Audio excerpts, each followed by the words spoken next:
السلام عليكم، مرحبا بكم على قناة ماسك بول. اليوم نجيب لكم أخبار متفرقة تتعلق بالبطولة الوطنية الجزائرية والفرق الجزائرية. الخبر الأول، نبدأ مباشرة بأخبار اتحاد العاصمة ولاعب اتحاد العاصمة خالد بوسليو اللاعب والمهاجم لفريق اتحاد العاصمة.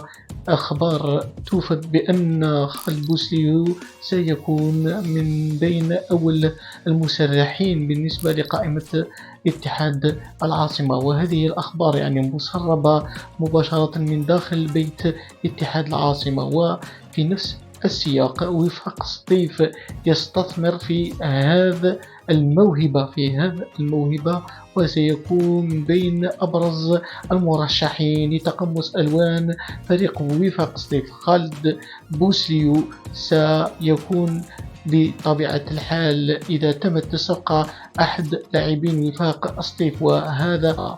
وفي أخبار أخرى، وفيما يتعلق بمولودية الجزائر، أونتي ديلور سيكون الجديد في تشكيلة المولودية ضد الهلال السوداني، وسيعود من الإصابة، وسيكون جديد مولودي الجزائر ضد فريق الهلال السوداني. وأيضا فريق الشباب بالوزداد يسعى الإدارة من أجل فك الخصومات التي كانت بين المدرب عمراني واللاعب إسلام سليماني، ويتجه إلى خطة من أجل فك الخلاف والصراع الذي كان بين المدرب وإسلام سليماني.